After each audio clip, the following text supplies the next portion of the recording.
Very warm welcome. I'm Chan Yuim, and our top story this evening. Singapore's 6th MRT line, the Thomson Line, will cost 18 billion Sing dollars.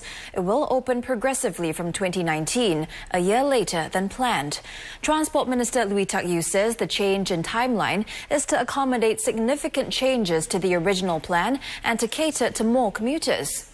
The line will be 3 kilometers longer and have 22 stations instead of 18. Some residential and commercial properties will be acquired for the line. Hetty Musfira reports. The Transport Minister was visiting the Telok Ayer station of Downtown Line 1, which will open by end next year. There, he took the opportunity to reveal the finalised alignment of the Thomson Line. The 30-kilometre line with 22 stations will run from Woodlands to Marina Bay. It will be fully underground and be a driverless 4-car system instead of 3. It will open in stages. Phase 1 will open in 2019, Phase 2 in 2020, and the final stretch in 2021. 6 stations will be interchanges, allowing commuters to connect to existing lines and the future downtown line. So all in, about 160,000 households as we know it today will be within about maybe 10 to 12 minute walk from one of these stations. So you have an additional option. So instead of now having to take a feeder bus or find a way to get to one of the stations along the north-south line, this 160,000 households can, I think, choose to walk to one of the Thomson Line stations as an alternative. For example, the current journey from Sin Ming to Republic Polytechnic takes 50 minutes, but with the Thomson Line, it will be half the time. It will facilitate transfer, especially within the estate itself, and it will solve that crunch that my residents feel whenever they take the MRT or they take the buses. Spring leave, most of the residents there, they are living in a private estate. And currently, the nearest station is Kati MRT.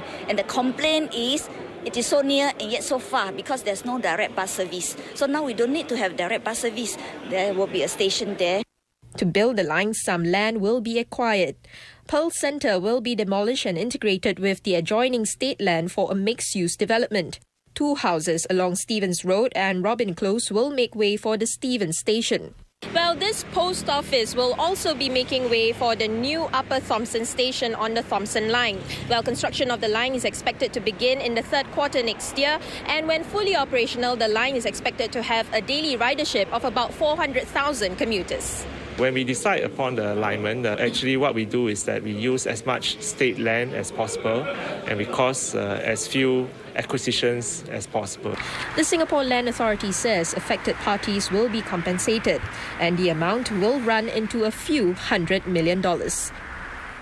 Well, as mentioned, the post office along Upper Thomson Road is one of those properties that will have to make way for the new Thomson Line. It was opened 54 years ago, and the building also houses a regional delivery base for Singpost. The next closest post office for the area is at the Bishan Community Club. But to many patients, what's so special about the standalone Thomson Road post office is the ease and convenience of doing business there.